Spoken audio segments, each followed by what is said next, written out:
My mother just blocked me from entering my father's 60th birthday dinner, telling the valet I was probably there to apply for a janitor position. My sister laughed, leaning into my face to whisper, "Don't embarrass us. Maya, you can't even afford the appetizer at a place like this. Go find a diner." They had no idea that while they were spending their dwindling savings to look rich, I had spent the last 3 years actually becoming rich. I didn't argue. I didn't show them my bank balance. I just looked at my watch. When my security chief stepped out of the shadows and the hotel manager dropped into a deep bow, saying, "Welcome back, Madam Chairwoman. Shall I have these trespassers removed?" The look of medical shock on my mother's face was worth more than the $150 million property she was currently being kicked out of. They wanted to hide me from the glow of their party? Fine, but they're about to find out what happens when the owner decides the party is over.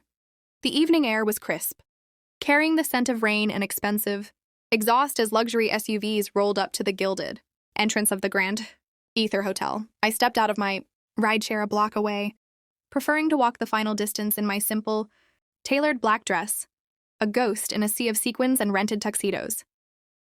Tonight was my father's 60th birthday, a milestone he had insisted be celebrated with vantage and glow, even though I knew my family's actual bank accounts were nearing a state of permanent foreclosure. As I approached the valet stand, I saw them. My mother and my sister, Elena, were standing under the emerald awning, looking like the powerful bosses they imagined themselves to be. Elena was draped in a floor-length silver gown that probably cost more than her last 3 months of rent, while my mother adjusted a pearl necklace with the social mask of a queen. "Oh, look," Elena sneered as I got closer, her voice a surgical strike meant to be heard by the nearby guests. "The janitor of the family has finally arrived. Did you take the bus, Maya? You look like you're dressed for a funeral, not a diamond-tier birthday dinner." "I'm here for Dad," I said, keeping my voice a steady resolution. "And I'm dressed for the occasion. The Grand Ether values discretion over gaudiness." My mother stepped forward, her eyes scanning me with a medical shock of disappointment.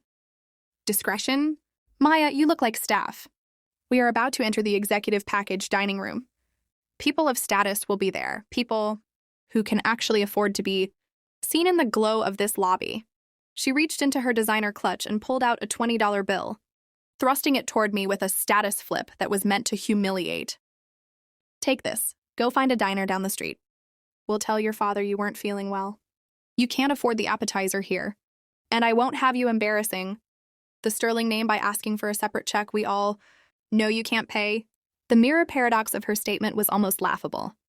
They were standing in front of my building, using my amenities, and trying to banish me from my own property. "I don't need your money, Mom," I said, my voice dropping into a sovereign tone that made the valet look up in curiosity. "And I'm not going anywhere. I'm going inside to see my father." Elena stepped in front of the revolving doors, physically blocking my path with a medical shock of audacity. "No, you're not. This hotel has a permanent foreclosure on people who don't belong. Valet, this woman isn't with us. She's probably here to apply for a cleaning position. Please escort her off the vantage point of the entrance." The valet hesitated, looking at me and then at Elena's social mask of authority. Before he could speak, a black town car pulled up, and my security chief Marcus stepped out. He scanned the scene with a surgical strike of his eyes, immediately recognizing the status flip occurring at the door. "Is there a problem here?" Marcus asked, his voice a powerful boss rumble that silenced Elena instantly. "Yes," my mother chimed in, assuming he was part of the hotel's standard security. "This ghost of a girl is trying to sneak into a private event. She doesn't have the glow for this establishment. Remove her immediately." Marcus looked at me, then back at my mother, his face a resolution of pure steel. He didn't move to touch me. Instead, he stepped back and opened the door wider, bowing his head slightly in a surgical strike of respect. "Actually," Marcus said, his voice carrying the weight of permanent foreclosure on their arrogance, "I believe you are the ones in the wrong vantage point." At that moment, the gold-trimmed doors burst open, and the hotel manager, Mr. Sterling, no relation to us, rushed out, his face pale with medical shock. He ignored my mother's outstretched hand and my sister's social mask entirely. He walked straight to me, dropping into a deep, executive package bow. "Madame Chairwoman," he whispered, loud enough for the entire sidewalk to hear. "We didn't expect you until the main course. The sovereign suite is ready, and the staff is on standby. Shall I have these trespassers removed from the entrance so you may enter your hotel? I looked at my mother and sister. The medical shock on their faces was the most beautiful resolution I had ever seen. They were frozen, their glow extinguished in a single surgical strike of truth. The janitor didn't just have a seat at the table. She owned the building. The lobby of the Grand Ether was a cathedral of glow and gold. But for my mother and Elena, it had suddenly become a medical shock chamber. They stood paralyzed as the hotel manager. Mr. Sterling gestured for my security team to clear a path through the very doors they had just blocked.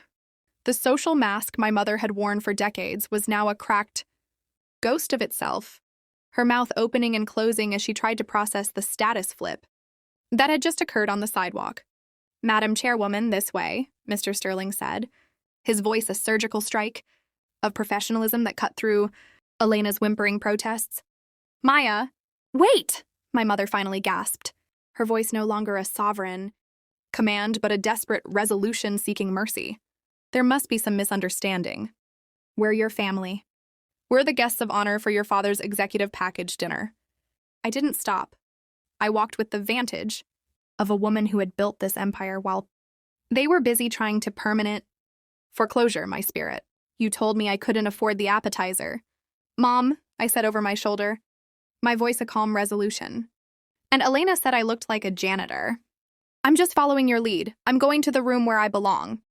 They scrambled to follow me, their heels clicking frantically against the marble, trying to maintain a social mask in front of the other powerful bosses staring at the scene. When we reached the entrance to the diamond tier dining room, the maître d' stepped forward, holding a silver-bound ghost ledger of the night's reservations. "Ah, the Sterling party," he said, looking at my mother and Elena with a surgical strike of a cold gaze. "I'm afraid there has been a status flip regarding your seating." "What do you mean?" Elena snapped, her glow flaring up in a last-ditch effort to assert dominance. "My fiancé booked the center table, the one with the vantage view of the terrace. Your fiancé's credit line underwent a permanent foreclosure 10 minutes ago." The maître d' replied smoothly. "As per the architect's instructions, your party has been moved."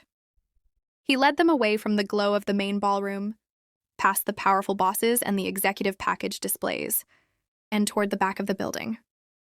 They were led through a set of swinging service doors into a narrow, dimly lit corridor, the hallway that served as the staff's break area. In the middle of the hallway sat a single, wobbly metal card table with 3 mismatched folding chairs. On the table was a single plate of crackers and a pitcher of tap water. "What is this?" my mother shrieked, a medical shock of outrage finally breaking her silence. "This is a service hallway. Where is my husband? Where is the birthday dinner?" "Your husband is already seated in the sovereign suite with me," I said, appearing at the end of the corridor with a surgical strike of timing. He was quite surprised to learn that his janitor of a daughter has been paying his mortgage for the last 2 years through a ghost account. Elena looked at the folding chairs, the mirror paradox of the situation finally hitting her. "Maya, you can't do this. It's public humiliation." "It's a resolution, Elena," I replied coldly. "You told me to find a diner because I didn't have the status for your table. Well, it turns out you don't have the vantage for mine. I've decided to let you stay for the party. But since you're so worried about me embarrassing the family, I've placed you where no one will see you." "This is permanent foreclosure on our dignity," my mother wailed. Her social mask completely dissolved into tears of medical shock. "No, Mom," I said, turning to walk back toward the glow of the luxury suite. "Dignity is something you earn by treating people with respect, regardless of their status. You wanted a surgical strike of a lesson in wealth tonight? Here it is. The architect of this family is done sitting in the hallway. Now it's your turn." As I walked away, I signaled the powerful boss security team to close the service doors. The last thing I saw through the glass was my sister sitting on a cheap, metal chair, staring at a plate of crackers, while the muffled sound of my father's laughter drifted from the ballroom. She was no longer allowed to enter. The status flip was complete. The sovereign suite was a masterpiece of architectural glow, offering a 360-degree vantage of the city's shimmering skyline. Inside, the atmosphere was a sharp contrast to the cold, dim hallway where my mother and sister were, currently contemplating their status flip. My father sat at the head of a long crystal-topped table, looking at me with a medical shock that had slowly transitioned into a quiet, profound realization. For years, he had been the powerful boss of our household, unaware that the ground beneath him had undergone a permanent foreclosure. "I don't understand, Maya," he whispered, his voice a ghost of its former authority as he toyed with a vintage wine glass. "The bank told me the mortgage was settled by an anonymous architect. I thought it was a surgical strike of luck. I never dreamed it was you." I stood up, the light from the chandeliers casting a sovereign radiance over my simple black dress. "It wasn't luck, Dad. It was a resolution. While Elena was busy, draining your retirement for her executive package wedding, and Mom was chasing a glow she couldn't afford, I was the one keeping the ghost ledgers balanced." I tapped a silver spoon against my flute, the sound a surgical strike of clarity that brought the room to attention. "A toast," I announced, my voice carrying the weight of a powerful boss who no longer needed to hide in the shadows. "To the truth. To the end of the social masks that have nearly destroyed this family. And to the architect who finally decided to take her seat at the head of the table." As the guests raised their glasses, the service doors at the far end of the suite opened. My mother and Elena were escorted in by the security chief, Marcus. They weren't invited to sit. They stood at the edge of the room, looking like janitors who had stumbled into a royal court. The medical shock of seeing me honored by the city's elite was a permanent foreclosure on their remaining pride. "Maya, please," my mother pleaded, her status flip complete as she looked at the executive package dinner being served to everyone but her. "We're starving. We've been sitting in that hallway for an hour. Can't we just join the glow of the party?" I didn't even look at her. I turned to the hotel manager. "Mr. Sterling. Mr. Sterling? It seems my ghost relatives are hungry. Please provide them with the janitor's special whatever. The staff didn't finish from the prep line. They can eat it in the service pantry. I believe they've developed a taste for hallway dining tonight." Elena's face turned a shade of crimson that clashed with her silver gown, a mirror paradox of her earlier arrogance. "You're being cruel, Maya. This is a surgical strike on our reputation."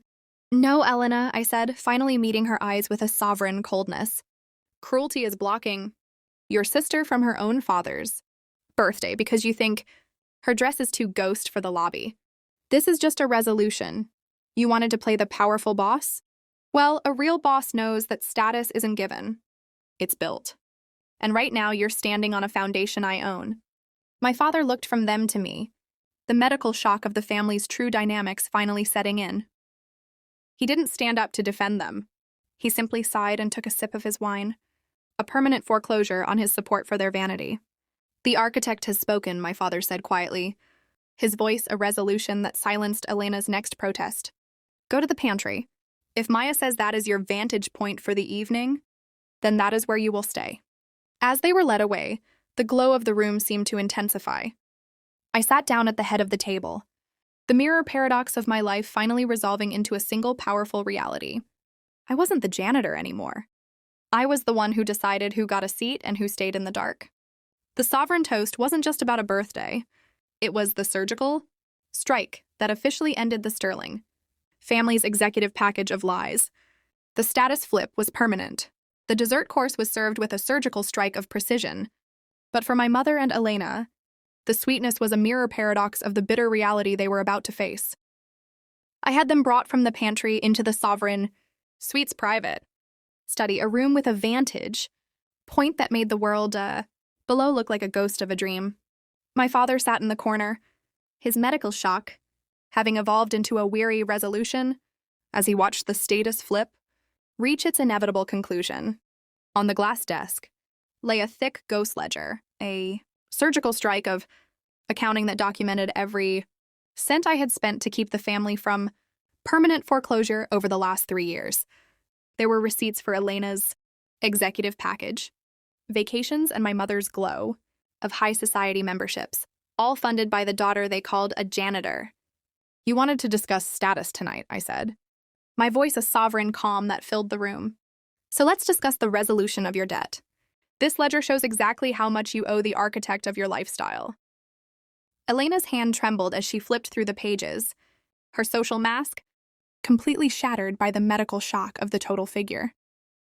Maya, this is millions. We don't have this. You know we don't. I know, I replied, a surgical strike of a smile touching my lips. Which is why we are here for a final settlement. You have two choices. You can either face a permanent foreclosure on your lives, legal action, public disclosure of your ghost finances, and total bankruptcy, or you can sign the status flip agreement. I slid a legal document across the desk. It was a surgical strike of a contract that required them to sign over their remaining shares in the family trust and the title to the summer house, the last vantage points they had left. In exchange, I would settle the debt and provide them with a janitor's allowance, just enough to live, but never enough to chase the glow again. You're taking everything, my mother whispered, her voice a ghost of its former strength as the medical shock of her daughter's power hit her fully. I'm taking back what you used to humiliate me, I corrected her, my words a resolution that brooked no argument. You treated me like a janitor when I was the one building your world. Now the status flip is permanent. You will live on the executive package I provide, or you will live in the hallway of the real world. The mirror paradox was absolute. They had spent their lives trying to keep me in the dark to preserve their glow, only to find that my ghost presence was the only thing giving them status. Elena looked at the pen, then at the powerful boss security team standing by the door. She realized there was no resolution where she won. With a medical shock of tears, she signed. My mother followed, her signature a surgical strike against her own vanity. It's done, I said, closing the ghost ledger with a sovereign finality. The debt is settled, but the status flip remains. You are no longer the architects of this family's image. You are guests in a world I own. As I stood up to return to the birthday glow of the main suite, I looked back one last time. They were sitting in the shadows of the study, janitors of their own regret. The permanent foreclosure on their arrogance was complete. I walked out into the light, the sovereign of the sterling legacy, leaving the ghosts behind.